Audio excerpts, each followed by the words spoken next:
Subscribe to our YouTube channel and press the bell icon to get the latest updates. पश्चिम बंगाल में एक गांव है जहां हिंदुओं के संहारक एक मुस्लिम शासक की दोनों ही धर्मों के लोग पूजा करते हैं। उसे पीर मानते हैं। उसके सम्मान में गांव के हिंदू भी पलंग, चौकी या खाट पर नहीं बल्कि मिट्टी से बने चबूतरे या मिट्टी की स्थायी बिस्तर पर सोते हैं। जी हाँ, यहाँ बात हो रही है 12वीं सदी के शासक मोहम्मद बख्तियार खिलजी की। पश्चिम बंगाल के दक्षिण दिनाजपुर जिले में गंगारामपुर ब्लॉक के पीरपाल गांव में बख्तियार खिलजी की कब्र है। बख्तियार उद्दीन मोहम्मद बिन बख्तियार खिलजी के शरीर को 1206 में पीरपाल में दफनाया गया था। खिलजी पराक्रमी योद्धा था। पीरपाल में खिलजी की कब्र आजकल जीर्णावस्था में पड़ी है। गांव के लोग आज भी मानते हैं कि वह पीर बाबा के रूप में अवतरित हुआ है।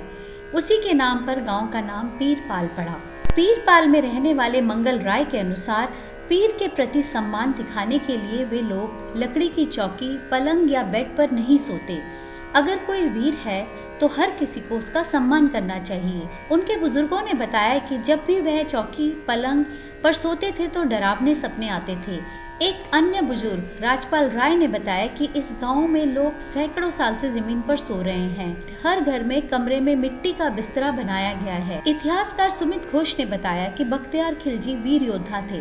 उन्हें पीरपाल की धरती में दफनाया गया है। गाँव के लोग 800 साल पहले उन्हें सम्मान देने के लिए जमीन पर सोने लगे। सैकड़ों साल पहले शुरू हुई परंपरा आदत बन गई है। गाँव के अधिकांश बुजुर्ग इसे मानते हैं और परिजनों को भी मानने के लिए बाध्य करते हैं, लेकिन यह एक अंधविश्वास के अलावा कुछ भी नहीं है। बख्तियार के बारे में बंगाल के उस गांव के लोग तरह तरह की कहानियां सुनाते हैं। बांग्लादेश के एक कवि अल महमूद ने तो वर्ष 1990 में बख्तियारेर घोड़ा नामक कविता की किताब भी लिखी। इसमें उन्होंने बख्तियार की बहादुरी का वर्णन किया है। बख्तियार महत्वाकांक्षी शासक था। उसने अपने नाम के सिक्के मुद्रित कराए। उसके ज़माने में मदरसे, मस्जिदें खूब बने।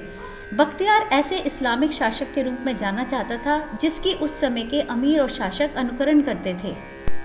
इतिहासकारों के अनुसार बिहार पर सबसे पहले विजय पाने वाला मुस्लिम शासक मोहम्मद बिन बख्तियार खिलजी ही था। दक्षिण अफगानिस्तान के हेलमंड के तुर्किक जाति का बख्तियार क्रूर योद्धा था।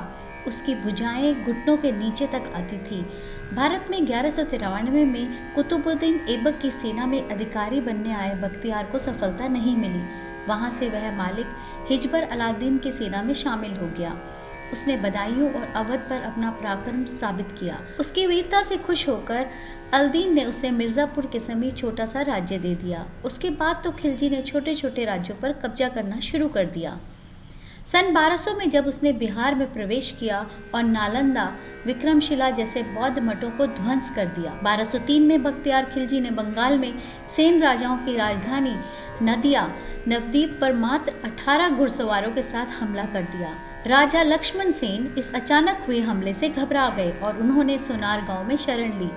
लक्ष्मण सेन की सारी संपत्ति और महल पर कब्जे से बख्तियार खिलजी की महत्वाकांक्षाएं और बढ़ गई। बख्तियार खिलजी ने बंगाल पर अधिकार के बाद तिब्बत और चीन पर अधिकार करने की कोशिश की। उसे खबर मिली कि वे इलाके अधिक समृद्ध हैं। तिब्बत जाने के लिए बख्तियार ने ब्रह्मपुत्र या तीस्ता जैसी तेज बहाव वाली बड़ी पहाड़ी नदी पर बने पुल को पार किया। उसके पास 10,000 सैनिकों की फौज थी। नदी पार करने के लिए 15 दिन तक सेना पहाड़ी ऊंचे नीचे घुमावदार रास्तों को पार करती हुई 16वें दिन तिब्बत पहुंची। वहां पहुंचकर खिलजी ने सैनिकों से लूट मार मचा दी। स्थानीय लोग बचाव के लिए इकट्ठा हो गए और जबरदस्त युद्ध हुआ। तिब्बती लोगों के पास भाले, ढाल, रक्षा कवच और धनुष कमान थे। खिलजी के सैकड़ों सैनिक मारे गए। इन हालात में खिलजी को वापस लौटना ही ठीक लगा।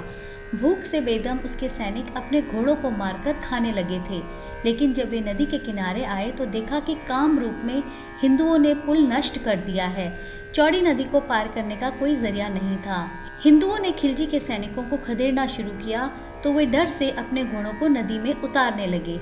नदी का पानी गहरा था। बख्तियार के अधिकांश सैनिक डूब गए। सिर्फ 100 सैनिकों के साथ खिलजी उस पार पहुंचा, लेकिन देवकोट में आकर बीमार पड़ गया। कहा जाता है खिलजी के ही एक सिपाह सलाहकार अमीर अली मर्दान उसका हाल सुनकर वहां आया। उसने बेदम बख्तियार के पास पहुंचकर उसे चादर उड़ा दी और कटार से उसकी हत्या कर डाली। कहते हैं बिहार आक्रमण के दौरान बख्तियार खिलजी एक बार बहुत ज्यादा बीमार पड़ गया। उसके हकीमों ने इलाज किया लेकिन कोई फायदा नहीं हुआ। तब उसे नालंदा विश्वविद्यालय के आयुर्वेद विभाग के प्रमुख आचार्य राहुल श्रीभद्र जी से इलाज कराने की सलाह दी गई। उसने आचार्य राहुल के इलाज से पहले यह शर्त रखी कि वह किसी हिंदुस्तानी दवा का सेवन नहीं करेगा। साथ ही यह भी कहा कि अगर वह ठीक नहीं हुआ तो श्रीभद्र जी को मार डालेगा। अगले दिन आचार्य उसके पास कुरान लेकर गए और कहा कि कुरान की पृष्ठ संख्या इतने से इतने तक पढ़िए तो आप ठीक हो जाएंगे। श्रीभद्र ने कुरान के उन पृष्ठों के कोने पर एक दवा का अदृश्य लेप लगा दिया था। जब बख्तियार ने थूक लगाकर वे पन्ने पलटे तो वह दवा उसके पेट में चली गई और वह ठीक हो गया। लेकिन इस बात से उसे खुशी नहीं हुई। हिंदू वैद्य के मुस्लिम हकीमों से बेहतर होने का बात वह हजम नहीं कर पाया। उसने 1199 में नालंदा विश्वविद्यालय में आग लगवा दी।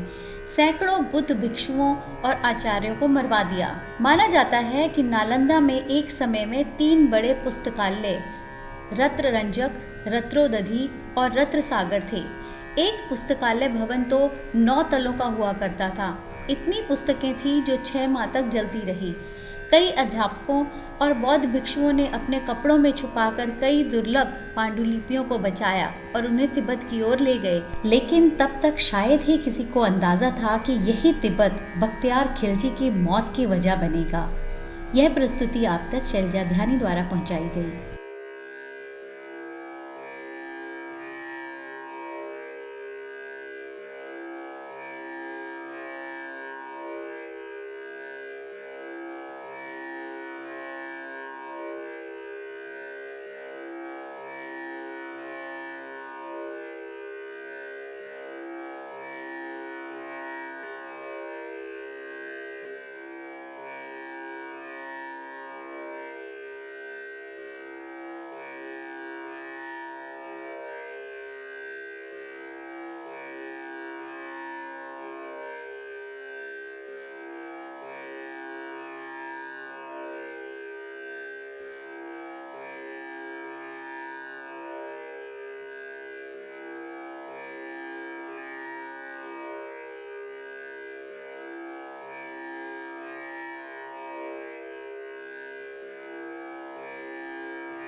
Subscribe to our YouTube channel and press the bell icon to get the latest updates.